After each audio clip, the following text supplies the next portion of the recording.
So what happened was I was in college, my freshman year. I was 17. I'm turning 18 at the time, and I started getting pitting edema. So my legs started swelling up. I didn't really know what that was. I was living in the dorms in Buffalo at the time, by myself, my first time alone, and I didn't really know what it was. I thought it'd just go away like any other sickness I had as a kid. Like I was always pretty healthy. I'd only get colds and stuff. So I kind of let it drag on for a couple months, just hoping it would go away. I didn't really know what was happening. And then I'd start waking up and my face was swollen too. And it was getting progressively worse. And then I reached out to my aunt, who was John's wife, and said, "Hey, I think I have a problem. I need to go to the doctor." So she came and picked me up from the dorms and brought me to the doctor.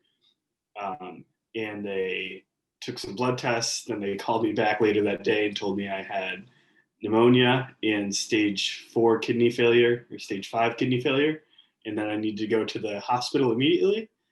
So then I was checked into the hospital and put on high dose steroids, which was able to kind of restore my kidney function for the time being. And they diagnosed me with IgA nephropathy. Mm-hmm. And then I was on those steroids, and they tried a lot of other different medications over the course of like 5 years. And I went to doctors in New York City and in Binghamton, all trying different things. A lot of kidney biopsies, a lot of travel.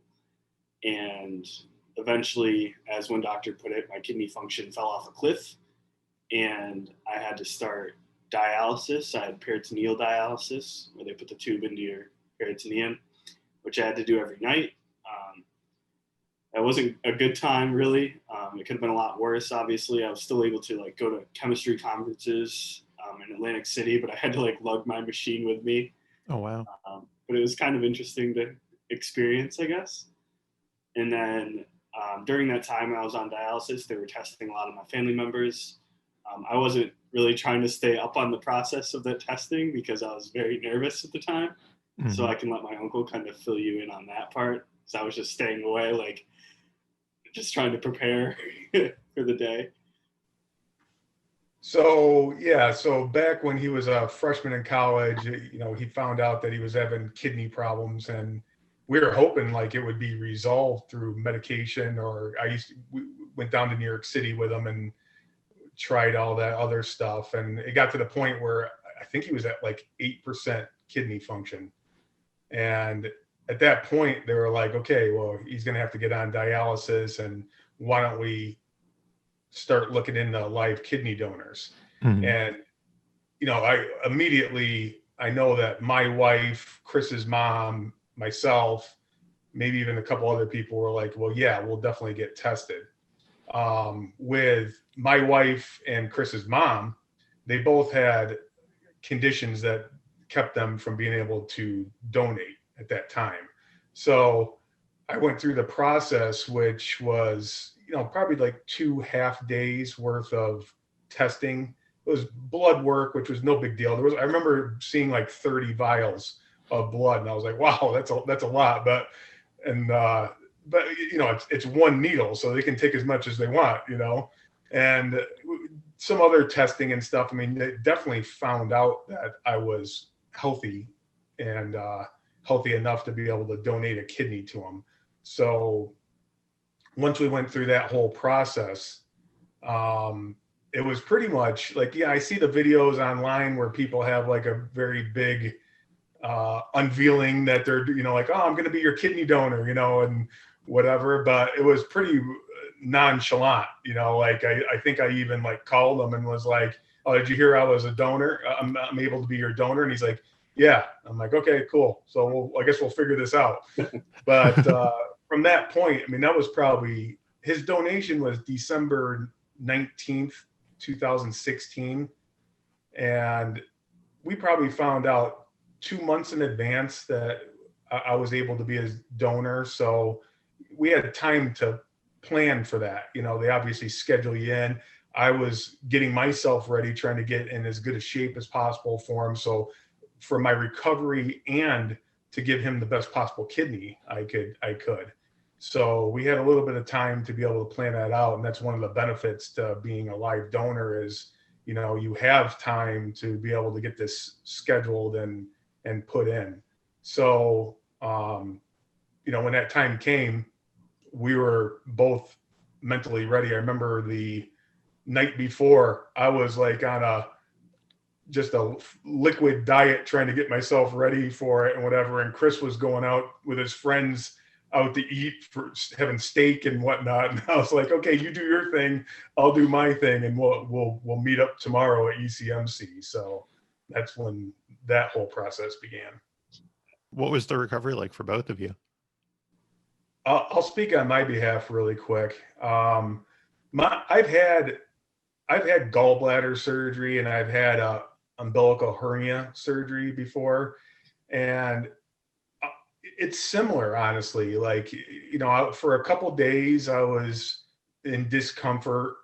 At day 5, I was in my office doing office work, and they say that you have a weight restriction for like 3 months and whatever. I was climbing up a ladder. I remember, like, in the middle of January, I was climbing up a ladder helping a friend out. So didn't carry the ladder, but I was climbing up the ladder. So probably shouldn't have done that. But, it wasn't that bad. They said that physically Kris would probably feel better than me because he was getting a good kidney and I was giving one away at the time. So my body had to adjust. So I guess, I was tired for a little bit, but, after 3 weeks or so, I mean, I was, working out, doing like elliptical treadmill type stuff, and feeling pretty good. And I was going to say, you're a very physically active person, right? Yeah. Like I do jujitsu, which is kind of like wrestling. It's a physical sport. So, I competed at a big tournament in California, like 3 months exactly from my surgery date. So I think some people think it takes forever to recover from something like that. I mean, it took a little bit of time, but if you're talking like 3 weeks, a month to really start feeling yourself, I think that's obviously well worth it. So it was fine. Do you feel any different, or are you just kind of going around your daily life? So I obviously, to keep tabs on you, and I've had blood work and whatnot, every 6 months, I think I have blood work done and get checked on. I feel no different. My blood pressure is the same or better than it was. My creatinine level is the same. No different at all. I mean, I literally, when I tell the story about Kris getting a kidney transplant, sometimes I forget to even tell people I'm the one that gave him the kidney, because I forget about it. I think about it once in a while, but it's, if you wouldn't, you wouldn't know if you didn't ask me about it, and the only thing different is that I don't take Advil. So I take Tylenol now. I used to take Advil all the time. I don't do that at all. And I think people think that I'm going to have to take medicine for the rest of my life. I think I thought that at first, like, oh, I'm going to have to be on medicine. Like, nothing changes. Nothing changes at all. I don't have to take anything. I'm not, my immune system's not compromised. I don't have to worry about anything like that. I'm the same exact person. My kidney functions the exact same. Oh, that's wonderful. Kris, what was your recovery like? How did you feel after the surgery and then going forward from there? The only thing I really remember after the surgery was there was like a lot of weird post-operation procedures that had to be done to like take out like the tubing and take out some stents. That was very, they were very uncomfortable. But overall, I think for like the level of surgery it was less than I was expecting looking back on it. At the time, I probably thought it was pretty bad, but now looking back, I'm like, that saved my life. Like, any amount of pain I'd have to go through for a couple weeks is nothing compared to like how much longer I can live now and the amount of stuff I can do now. But like post procedure and before, looking like before and after the procedure, the only difference was I was very tired before. That was the only really symptom I had. I was just exhausted all the time, and I still sleep a lot now. It's more just that's who I am. But I'm not as exhausted during the day, and I can get through the day just fine. I've heard that from a lot of people who are transplant recipients, that they didn't realize how much more energy they would have post-transplant. Yeah. Yeah. And how long had you done dialysis? I think it was about 6 months, maybe 8 months, around there. Oh, good. So you didn't have to do that for too long before you were able to get the transplant. No, it wasn't long at all. And it could be like pretty uncomfortable sometimes, especially early in the process. And then you kind of got used to it by the end. Are there any restrictions or changes that you've had to make since you got the transplant? Not really. I have to take medicine every day and every night. And I have a lot of like doctor's appointments, and I get blood work every month. During the pandemic, the person they'd set up a program where the person actually just comes to my house for free and draws my blood, which is really nice because I don't have to do anything. And so that's really nice. It's been kind of scary, obviously, during the pandemic because I'm immunocompromised, but I was able to get the first dose of the vaccine yesterday. So Oh, good. very early in the process, I thought, because I am an in-person college professor. I just teach labs. Nothing really much has changed, I don't think. Like, I can still do all the activities I want to do. I did jujitsu for a year with my uncle after my transplant, and I had to wear like a pad over my kidney area, like a thick one that we had custom made. But nothing that I can really recall changing before and after. Was there anything we haven't talked about yet that either of you would want to share? Obviously, there's 90, 100,000 people on the transplant list right now, whatever the number is. I'm not quite positive the exact number. And for people to receive a deceased donor, I mean, that's great. You know, that's saving people's lives right there. But to be anybody that's questioning being a live kidney donor, which by the way, I'm a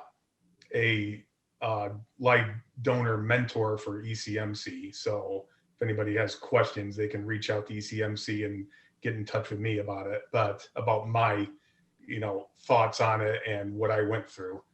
But, especially for somebody young like Kris being, 18 when it started and 23, 24 when he got his kidney, obviously to have a live kidney donor is a lot better than having a deceased donor. So if you have the ability to be able to donate and help somebody out, not only did I help out Kris by giving him a kidney that ideally is going to last 2.5 times longer than a deceased donor or whatever, I also was able to push somebody up the list that was waiting for a kidney, and they were able to get a deceased donor. And the other thing is, like, people always ask me about, like, even now going out, like, they're worried about me. I think I touched on that a little bit. Like, I'm no different than anybody else. I have one kidney that's a super kidney now, and it does everything that my 2 kidneys did. So I'm fine, no medicine, no worries. I'm a typical person with 1 kidney, so there's no difference in my life. Yeah, you had mentioned even like your creatinine levels are normal and everything, which is great. Yeah, perfectly right back to where they were before. Kris, anything else that you wanted to share? It was just really a blessing, obviously, to get a live kidney because it does last so much longer. The live donor, the kidney was healthy and working the whole time, basically, until it was put into you, and it's still working. So, and he also has giant kidneys because he's like 6'5". So I know that it's plenty for my body. If it's keeping him alive still, it's probably going to be fine for my small body. I really appreciate you sharing your story. Of course. No problem.